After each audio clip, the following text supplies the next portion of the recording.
ini coba kita tanya mama angkat saya ini udah berapa lama kebun durian ini ditanam sampai sebesar ini? Eh, kira-kira Mak 40 tahun ada belum? Belum. Belum ada 40 tahun nih Mak ya. Barunya nang anak tuh 35 lah. 35 tahun termasuk durian yang saya beli itu sampai batas ini 35 tahun. Jadi durian kampung itu atau durian lokal itu umur 35 tahun itu masih disebut dengan durian muda ya Mak ya. Masih muda duriannya. Jadi durian di sini mama ini nanam beserta suaminya. Kebetulan ayah angkat saya ini udah nggak ada, udah meninggal. Jadi mama ini umur berapa Mak?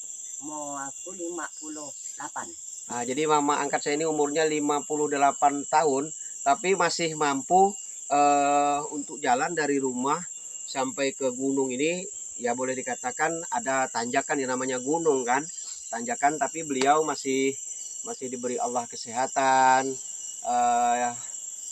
energinya masih kuat, kemudian pernapasan beliau juga cukup baik. Jadi ini karena memang kebiasaannya Mak ya. Kebiasaan. Jadi orang-orang yang berada di kampung, orang-orang yang punya kebun durian ini, mereka setiap hari kalau nggak musim durian, mereka ke kebun juga kadang nanam cabai, sayur-sayuran ya Mak ya. Nah, jadi setiap hari beliau ini ke sini, jadi fisik beliau ini inilah yang kami pelajari kenapa orang-orang terdahulu itu fisiknya luar biasa.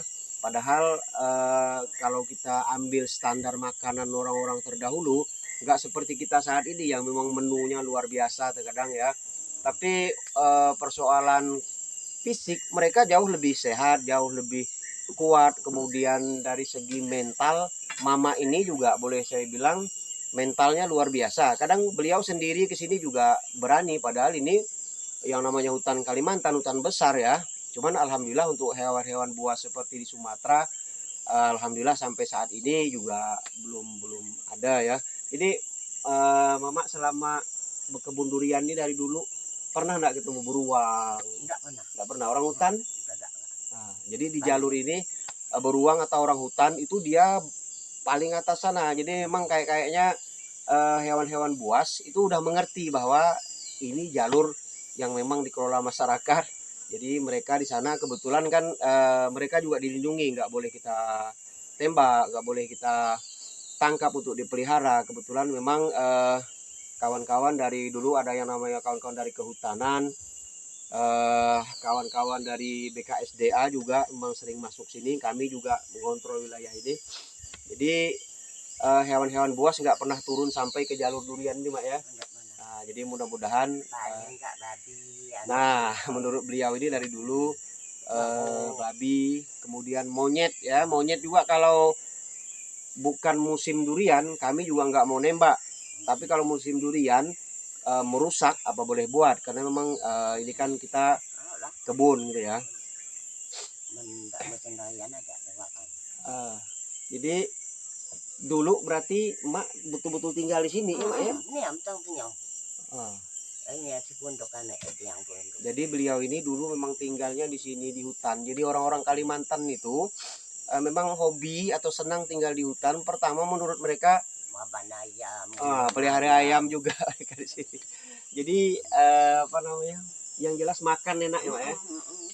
Jadi makan enak, kemudian makanan-makanan orang-orang terdahulu tuh teratur gitu ya, nggak mengandung kimia. Kucai, bayam, itu tanaman sendiri tanpa pupuk kimia. Makanya sampai saat ini fisik beliau ini alhamdulillah umur hampir 60 tahun. Saya punya rekan-rekan dari Polres juga kemarin saya bawa ke sini.